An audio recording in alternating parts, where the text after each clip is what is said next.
Good morning, everybody. It's Wednesday, and it's a beautiful fall Wednesday. And as I'm driving into work, my mind has been going. So I want to get from you, what is it that is holding you back from starting to feel better? I'm not talking about the number on the scale. I'm not talking about being obsessive with what you're eating. We do have to look at those macros and nutrients and what you're getting to feel good overall. But I really want to know why we don't put ourselves first to do that. So here's what I'm coming across as I've been doing this for a while. I've had experience with a lot of clients wanting to just drop like 20 pounds in a month. When you think about how unsustainable and unhealthy that is, you should be losing roughly a pound a week. And that all depends on height and weight too.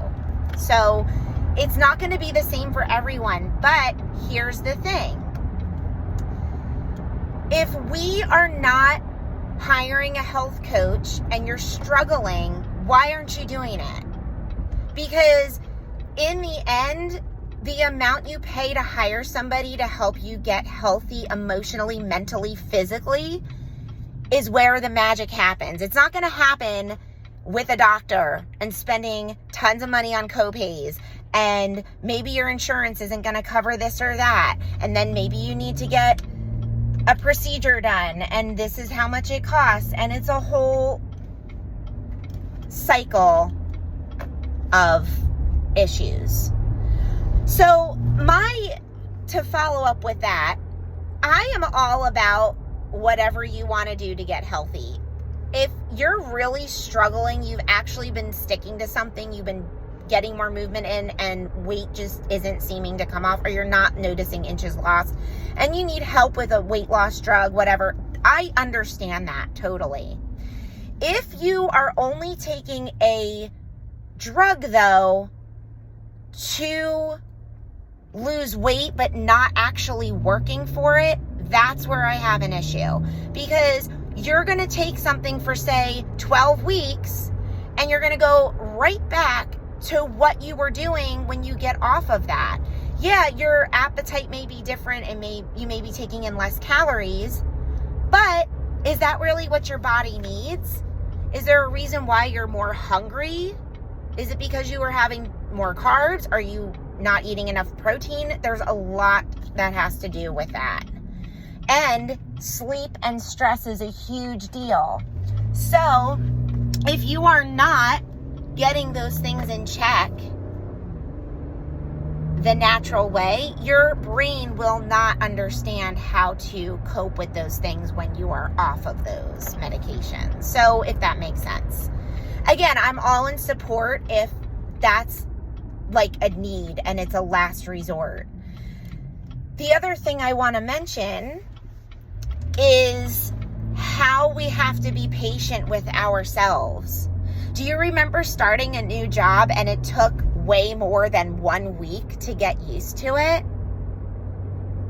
Yeah, right? It's the same with habit change. It's the same with behavior change. If you give yourself 1 week and you're not able, you feel like you weren't as successful, or you feel like you had a slip up, and then you just toss in the towel and be like, I'm done. What? Would you quit a job? Maybe you would if, it was a toxic work environment, because I completely understand that. But for real, you wouldn't quit a job in your first week because you made a mistake. It's expected. It's the same with health coaching and changing behavior. We need to learn also the difference between, some people really don't know what a protein, carb, and a fat is, and that's totally okay. We are not educated in this society whatsoever to be told what that is, and then how to properly piece those together to create a healthy lifestyle. So please reach out to me if you need help. This is where we have a problem in our country, not to mention what's in our food system. But we also don't even realize, here we are getting, keto wraps, 60 calories, no carb. And then you look at the ingredients, and it's like, what is that? What is that? And there's a 100 ingredient list there, 100 ingredients listed. Like, we don't, maybe you hear my frustration this morning, but just some thoughts on where we need to be, because we're not healthy living like this. This is not good. We're living in so much stress and busyness, and then we don't even take care of ourselves. But oh my gosh, if work needs something, we're like on it 100% right there without even thinking about it. And I think we need to shift our mindset.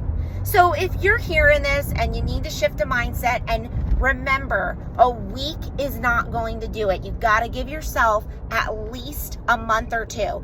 And remember the analogy with the comparison of starting a new job. It's learning a habit. It's learning something new. It's learning something new. Your brain has to acquire those things. It has to work through different neurological pathways to create these new habits. So again, just a little Wednesday talk for you this morning, because my mind is always going, and you know I'm going to just get on here and speak my mind.